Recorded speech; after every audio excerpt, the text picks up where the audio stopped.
एक छोटे से गांव में एक गरीब लड़का रहता था। उसके पिता एक मजदूर थे और गरीबी के कारण उनका परिवार संघर्ष में था।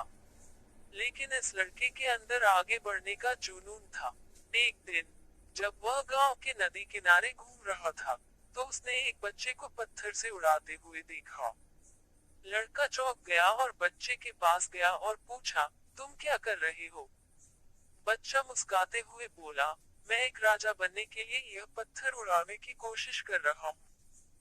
जब मैं इसे उड़ा दूंगा, तब मैं राजा बन जाऊंगा। यह सुनकर लड़के के चेहरे पर एक आश्चर्यजनक मुस्कान छा गई। उसने बच्चे को देखकर कहा, तुम कहानी सुनाने में माहिर हो। मैं तुम्हारी कहानी बहुत पसंद करता हूँ।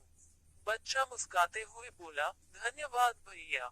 मैं यहाँ आया हूँ ताकि आप मेरी कहानी सुने और इसमें मेरी ताकत देखें। इस पर लड़का अच्छी तरह से हंसा और बच्चे के पास बैठा।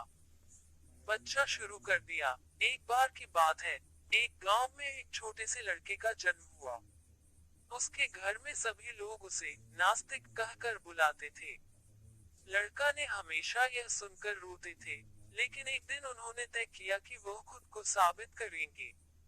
उसने गांव के पंडित के पास जाकर कहा, मैंने सभी लोगों से सुना है कि मैं एक नास्तिक हूँ, लेकिन मैं जानना चाहता हूँ कि क्या वास्तव में ईश्वर होता है।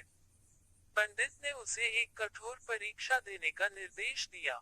उसने कहा, तुम एक कठोर परीक्षा में सफल होने के बाद मैं तुम्हारे प्रश्न का उत्तर दूंगा। लड़का परीक्षा के लिए तैयार हो गया। पंडित ने एक कप पानी लेकर बच्चे के हाथों में दिया और कहा, जब तक तुम इस कप में एक बूंद पानी गिराते हो, तब तक मेरे साथ एक देवी का नाम लेते रहो। लड़का ने पूरी कोशिश की, लेकिन बार बार पानी गिराने के बाद भी कुछ नहीं हुआ। वह हार गया और उदास होकर पंडित के पास गया।